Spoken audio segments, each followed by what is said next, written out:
নমস্কাৰ বন্ধু বান্ধৱীসকল, as digital ছাৰ্ভিচলৈ আপোনালোক সকলোকে স্বাগতম জনাইছোঁ। বন্ধুসকল, আজি আকৌ নতুন ৰিলেটেড এক ভিডিঅ' লৈ আহিছোঁ। বন্ধুসকল, ভিডিঅ'টোক সম্পূৰ্ণকৈ চাব, স্কিপ নকৰিব। আজিৰ ভিডিঅ'টোত আলোচনা কৰিম বন্ধুসকল, SSCত আপোনালোকৰ বহুতৰে এপ্লাই কৰিবলৈ অসুবিধা হৈছে, কিয়নো বহুতেই প্ৰথমতে SSC ৰেজিষ্ট্ৰেশ্যন কৰি ৰাখিছে নিজৰ মোবাইল নম্বৰত, যাৰ কাৰণে এতিয়া এপ্লাই কৰোঁতে মোবাইল নম্বৰটো অলৰেডি এক্সিট বুলি দেখাই আছে। তো বন্ধুসকল, যেহেতু SSC ৰেজিষ্ট্ৰেশ্যন কৰাৰ লগে লগে এটা ৰেজিষ্ট্ৰেশ্যন ID এটা ওলায়, সেইটো আপোনালোকে নোট কৰি ৰাখিব লাগে। যেহেতু বহুতৰে এনেকুৱা হৈছে যে ৰেজিষ্ট্ৰেশ্যন IDটো হেৰাই পেলাইছে বা পাছৱৰ্ডটো মনত নাই, যাৰ কাৰণে এতিয়া আকৌ SSCৰ এপ্লাই কৰিবৰ কাৰণে অসুবিধা হৈছে। তো বন্ধুসকল, সেই আগৰ ৰেজিষ্ট্ৰেশ্যন ID আৰু পাছৱৰ্ড আপোনালোক কেনেকৈ উলিয়াব পাৰিব, সেই বিষয়ে আজিৰ এই ভিডিঅ'টোত আমি আলোচনা কৰিম। তো বন্ধুসকল, ভিডিঅ'টো স্কিপ নকৰিব, সম্পূৰ্ণ ভিডিঅ'টো চাব। আৰু যদি বন্ধুসকল, যদি মোৰ এই চেনেলটোত আপুনি প্ৰথম, তেনেহ'লে অনুগ্ৰহ কৰি মোৰ এই চেনেলটো ছাবস্ক্ৰাইব কৰি দিব, কাষত থকা বেল আইকনটো প্ৰেছ কৰি দিব, কিয়নো মই যেতিয়াই এনেকুৱা নতুন ৰিলেটেড ভিডিঅ' লৈ আহোঁ তাৰ নটিফিকেশ্যন আপুনি পাব আৰু চাব পাৰিব।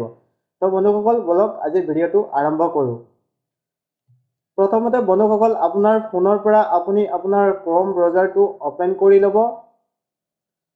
ক্ৰম ব্ৰাউজাৰটো অপেন কৰাৰ পাছত আপুনি ইয়াতে সাৰ্চ বাৰত আপুনি সাৰ্চ কৰিব SSC বুলি আপুনি সাৰ্চ কৰিব। তাৰ পাছত আপুনি ইয়াতে প্ৰথম পেজটোতে আপুনি পাই যাব ষ্টাফ সিলেকশ্যন কমিশ্যন, আৰু ইয়াতে আপুনি লিংকটো চাব ssc.nic.in বুলি পাব। ইয়াতে আপুনি অ'কে কৰি দিব। অ'কে কৰাৰ পাছত বন্ধুসকল, অলপ সময় আপুনি ৱেইট কৰিব, পেজটো লোড হ'ব। লোড হোৱাৰ পাছত বন্ধুসকল, স্ক্ৰল ডাউন কৰি আপুনি তলত আহিব। তলত হোৱাৰ পাছত ইয়াতে আপুনি চাব পাৰিব ফৰগেট পাছৱৰ্ড বুলি আছে, ইয়াতে আছে, আপুনি চাওক ফৰগেট পাছৱৰ্ড। ইয়াতে আপুনি অ'কে কৰি দিব। ফৰগেট পাছৱৰ্ডত অ'কে কৰাৰ পাছত বন্ধুসকল, নেক্সট আপুনি আহিব, ইয়াতে চাব পাৰিব আপুনি forget registration ID and password.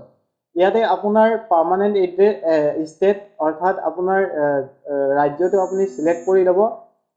তাৰপিছত আপুনি যোনটো সময়ত আপোনাৰ যোনটো ইমেইল ID আপুনি দিছিলে যেতিয়া আপুনি ৰেজিষ্ট্ৰেশ্যন কৰিছিলে, সেই ইমেইল IDটো আৰু মোবাইল নম্বৰটো আপোনাৰ ইয়াত দৰকাৰ হ'ব। আপোনাৰ যদি মনত আছে, আপুনি ইমেইল IDটো ইয়াতে এণ্টাৰ কৰি দিব। তাৰপিছত আপোনাৰ মোবাইল নম্বৰটো আপুনি ইয়াতে এণ্টাৰ কৰিব লাগিব।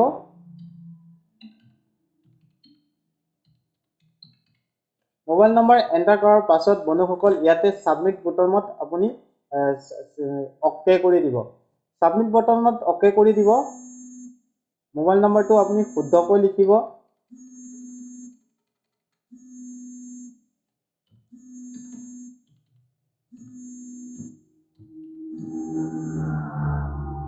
মোবাইল নম্বৰটো শুদ্ধকৈ দিব। তাৰপিছত আপুনি অ'কে বুটামত ক্লিক কৰি দিব। অ'কে বুটামত ক্লিক কৰাৰ লগে লগে বন্ধুসকল, ইয়াতে আপোনাৰ যোনটো email ID registration email ID আৰু মোবাইল নম্বৰ দুয়োটাতে আপোনাৰ OTP চেণ্ড হ'ব। যোনটো যিকোনো এটাৰ OTP ইয়াত আপুনি এণ্টাৰ কৰিলে হৈ যাব।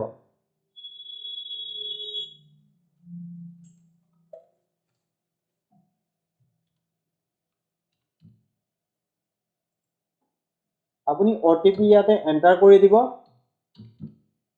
OTP এণ্টাৰ কৰাৰ পাছত বন্ধুসকল, ইয়াতে কেপচাটো এণ্টাৰ কৰিব লাগিব, captcha code. Captcha code enter কৰাৰ পাছত বন্ধুসকল, ইয়াতে ছাবমিট বুটামত আপুনি অ'কে কৰি দিব।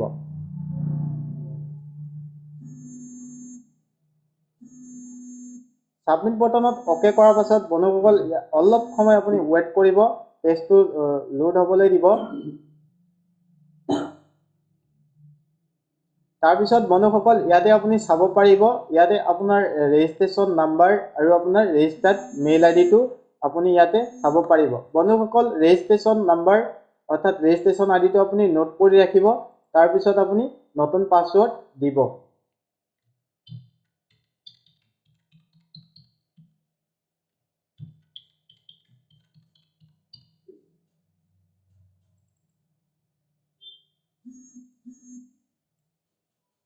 নতুন পাছৱৰ্ড দিয়াৰ পাছত বন্ধুসকল, ইয়াতে ছাবমিট বুটামত আপুনি ছাবমিট কৰি দিব।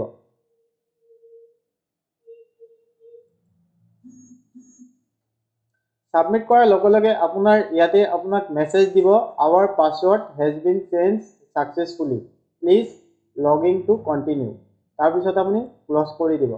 তো বন্ধুসকল এনেকৈ আপুনি আপোনাৰ ৰেজিষ্ট্ৰেশ্যন নাম্বাৰ আৰু পাছৱৰ্ড উলিয়াব পাৰিব। বন্ধুসকল আজিৰ ভিডিঅ'টো ইমানতে সামৰিছোঁ।